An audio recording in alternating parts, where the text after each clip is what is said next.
Hi friends, ये जो मकर चाउल एवं प्रस्तुति चलती ए कौन कौन सब सामग्री मिसुची से विषय में आपको देखापी चाहिए। ये प्रथम चूड़ा पड़ सारा तापर ये पड़गला आखु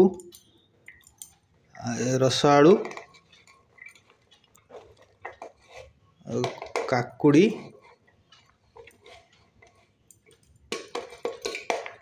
अदा सेव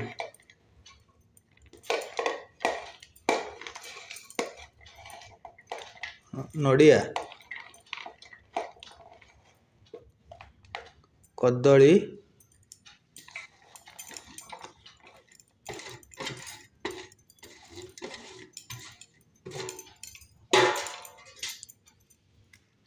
तो अधा भंगा अरुआ चाउल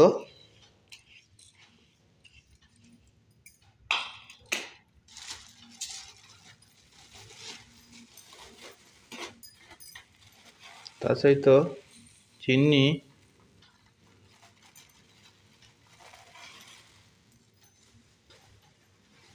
चकुटा हम और यहाँ मकर चाउल भोग है यहाँ 4-5 जन लोकों परिवार ये भोग हिसाब से आम सामग्री नहीं आपण मैंने जमती देखुवे ये आमर प्रस्तुत हो गला मकर चाउल बा मकर भोग। समस्त को मकर अनेक अनेक शुभेच्छा।